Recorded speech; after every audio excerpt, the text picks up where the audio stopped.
দেখতে দেখতে ১৩ বছর পার, আজও জ্বালা জুড়োয়নি কামদুনির। বিচার এখনও অধরাই, ১৩ পেরিয়ে ১৪। কামদুনির নির্যাতিতার ছবি আরও একবার ঢাকল ফুল মালায়।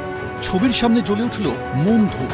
কামদুনির নির্যাতিতাকে স্মরণ করলেন পাপিয়া অধিকারী, অম্বিকেশ মহাপাত্র, সমীর আইসরা। আর রাজ্যে পালাবদলের পর নতুন করে বিচারের আশায় বুক বাঁধছেন টুম্পা মৌসুমীরা। নতুন মুখ্যমন্ত্রীর কাছে একটাই দাবি, কামদুনি যেন সঠিক বিচার পায় এবং আমরা যে আশা আকাঙ্ক্ষা নিয়ে দীর্ঘ ১৩ বছর ধরে লড়াই করছি, সেই আশা আকাঙ্ক্ষাটা যেন আমাদের পূর্ণ হয়। কিভাবে এই শাসক দল যারা ছিলেন তারা কিভাবে তাদের উপরে টর্চার করেছেন, কিভাবে ভয় দেখেছেন, এটাও আমরা দেখে এসেছি। অতএব সব কিছু আমরা উপেক্ষা করে আমাদের মেরুদণ্ড সোজা রেখে সুবিচারের আশায় এই আন্দোলনটা যেন আমাদের সফল হয়, এটাই মূলত আমাদের দাবি। আমরা অনেকটা আশাবাদী যে আমরা সরকার পরিবর্তনের পর অবশ্যই আমরা কামদুনিবাসী বিচার পাবো, রাজ্যবাসী বিচার পাবো। তাতে আমি সবাইয়ের কাছে কৃতজ্ঞ যে আবারও আমাদের এই ফাইল খোলা হবে পুনরায়। আগের সরকার থাকাকালীন বিভিন্ন রকম প্রলোভন, বিভিন্ন রকম টোপ দিয়ে আমাদের আন্দোলনটাকে ভেঙে দিয়েছিল। তাই এবারে আর ভাঙতে পারবে না। এবারে আমরা আমাদের কামদুনিবাসী সব একত্রিত হয়ে আমরা এই বিচার ছিনিয়ে আনবো। এক সপ্তাহ আগেই সল্টলেকে বিজেপি রাজ্য দপ্তরে এসেছিলেন কামদুনির নির্যাতিতার পরিবারের সদস্যরা। কথা বলেছিলেন বিজেপি রাজ্য সভাপতি শ্রমিক ভট্টাচার্যর সঙ্গে। বিচার পাই, যেন সুবিচার পাই, মুখ্যমন্ত্রীর কাছে আমরা দেখা করব, করে যেন আমাদের বিচারটা যেন সুবিচার পাই। যেমন আরজিকলের মা, অভয়ের মা যেমন খাতা খোলা হয়েছে, আমাদেরও যেন সেই ফাইলটা খোলা হয়। ২০১৩ সালের ৭ই জুন কামদুনির কান্না নাড়িয়ে দিয়েছিল গোটা রাজ্যকে।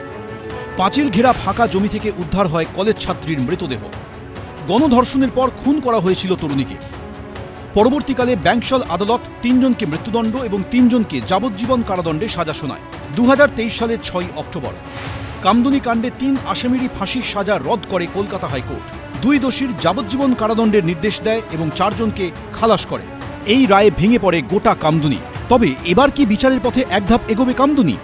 মাননীয় মুখ্যমন্ত্রী বলে দিয়েছেন যে বাইরে যারা আছে সব কটা ভেতরে ঢুকবে। সুতরাং এখন নতুন করে আবার বিচার পাবে, আমরা সবাই স্বস্তি পাব। কিন্তু যেহেতু আজকে কামদুনি দিবস, আজকেই সেই ভয়ঙ্কর ঘটনাটা ঘটেছিল, সেই জন্যে প্রতিবার এরা মিলিত হয় বন্ধুকে শ্রদ্ধা জানানোর জন্য, বন্ধুকে বলবার জন্য যে তোর জাস্টিস আমরা পাইয়ে দেবই।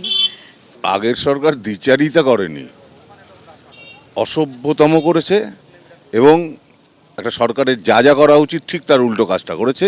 এই সরকার, নতুন সরকার এসছে, কামদুনি, অভয়া, বরুণ বিশ্বাসের হত্যা, এরকম প্রচুর যেগুলোকে ওই সরকার মানে অন্যায়ভাবে যারা দোষী তাদেরকে আড়াল করেছে, সেইগুলো রিওপেন হোক।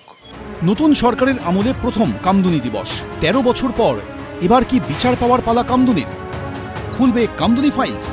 তাকিয়ে গোটা রাজ্য। সমীরণ পাল, এবিপি আনন্দ। এবিপি আনন্দ, এগিয়ে থাকে, এগিয়ে রাখে।